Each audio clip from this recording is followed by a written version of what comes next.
মিনাস সালাত ওয়াস সিয়াম ওয়াল হজ ওয়াল জিহাদ ফি সাবিলিল্লাহ। তো আল্লাহ পাকের নিকটে ইলম অর্জন করা, নামাজ, রোজা, হজ, আল্লাহ পাকের রাস্তায় জিহাদ করা অপেক্ষা উত্তম। এবার বুঝা এসছে মনে হচ্ছে। এবার ভাববেন যে নামাজ ছেড়ে দিয়ে ইলমে পড়বো খালি, এমন করলে হবে না বাপ। ইলমও শিখতে হবে আর নামাজও পড়তে হবে।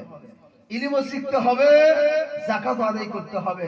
যেটা না জানেন তার জন্য আল্লাহ পাক বলেছেন ফাসআলু আহলাল যিকর ইন কুনতুম লা তা'লামুন। তোমরা যদি না জানো, যারা জানে তাদের কাছ থেকে জেনে নাও। এটা ইলম একটা জানতে হবে। এই ইলমগুলি শিক্ষা করার জন্যই আজকে মাদ্রাসা হয়েছে কি চিশতিয়া হিফজুল কোরআন। এই ইলম অর্জন হবে। এই ইলম হতে হতেই দেখবেন আলহামদুলিল্লাহ সে একজন আলিম হবে। ইলম ছাড়া এই সব অসম্পূর্ণ। আল্লাহ পাক বলছেন ওয়াকুল রব্বি জিদনি ইলমা। হে নবী, আপনি দোয়া করেন, হে আমার প্রতিপালক আমাকে বেশি বেশি করে ইলম দান করুন। মুআজ্জাজ ইলম